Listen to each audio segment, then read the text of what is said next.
6:48 now, and Indiana Senator Joe Donnelly joins us this morning. Thanks for being with us. Good morning. Thank you very much. Right off the top, you have been very instrumental in a lot of work in the VA clinic in Mishawaka, this new clinic, and you have a big announcement for this morning. Yeah, we're really excited. The Transpo and the VA have gotten together, and we're going to have bus service to the VA center.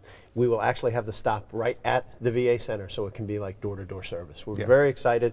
It'll be Monday through Friday, and it's all good news. All right, very good. That was really the number one concern of a lot of the vets when the announcement was made, going from South Bend to Mishawaka. All right, I want to turn to the immigration order from President Trump. I want to ask you kind of a base question. Is this a ban on Muslims, or is this maybe a reasonable approach to target a small number of people coming into the United States who may need additional vetting?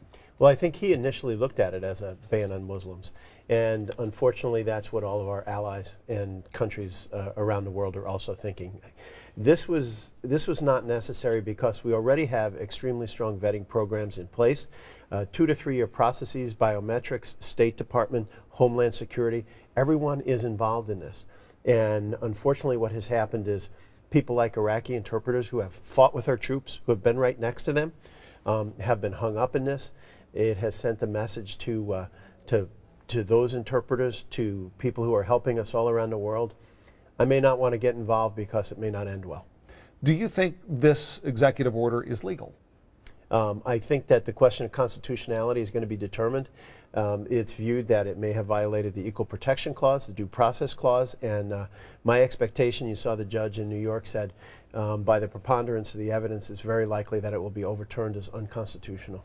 There was some talk from Reince Priebus, the White House Chief of Staff, that this is a reasonable approach on something that needs to take place and should have been taking place for some time now. What's your assessment of that statement? Well, the problem has not been refugees coming to this country. They have not caused trouble.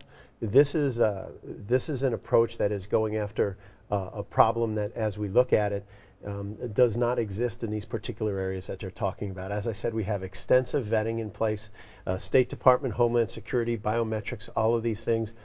My first and foremost obligation, I serve in the Armed Services Committee, is to keep our nation safe. That's my first and foremost obligation.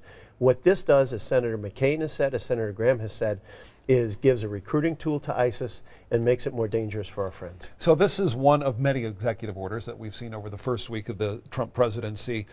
What's your reaction to this, in essence, storm of executive orders? And do you feel like your authority, when I say you, I mean the Congress's authority, is being usurped? What's so interesting is so many of the folks who are issuing these executive orders are the same one who complained about them about a year ago. And so what we ought to be doing is working these processes through the Congress. That's what we're hired for. I represent the people of Indiana. We should have a say in these things. And so we see a number of executive orders.